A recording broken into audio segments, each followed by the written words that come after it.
கூட்டணியிலிருந்து வெளியேறிய மதிமுகவினர் தேவையில்லாமல் திமுகவை விமர்சனம் செய்ய வேண்டாம் என திமுக முன்னாள் அமைச்சர் சிவசங்கர் தெரிவித்துள்ளார். இதுகுறித்து வீடியோ வெளியிட்டுள்ள அவர், திமுக கூட்டணியிலிருந்து மதிமுக விலகியதற்கு திமுகவினர் மகிழ்ச்சியாக உள்ளனர் என்றும் தெரிவித்துள்ளார்.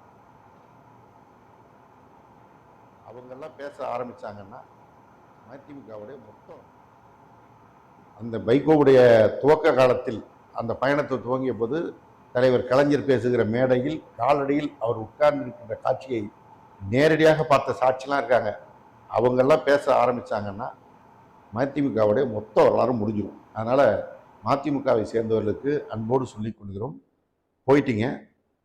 போயிட்டு விஜய் படத்தை பார்த்துட்டு விசிலடிங்க, மகிழ்ச்சியாக இருங்க, வைபாகுங்க.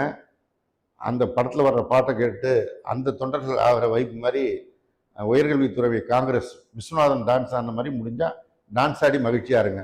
தேவையில்லாமல் திமுக மேலே விமர்சனம் பண்ணுறதை நிறுத்திங்க.